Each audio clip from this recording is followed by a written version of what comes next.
তাবেইনের যুগে মাজার ছিল কি ছিল না? সাহাবীর সময় মাজার ছিল কি ছিল না?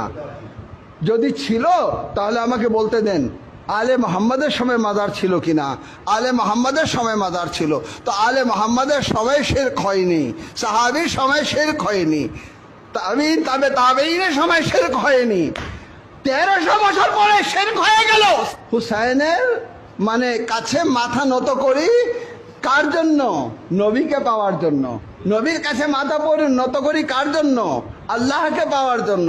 তো এই পর্যন্ত তো এই আলোচনাই করছি।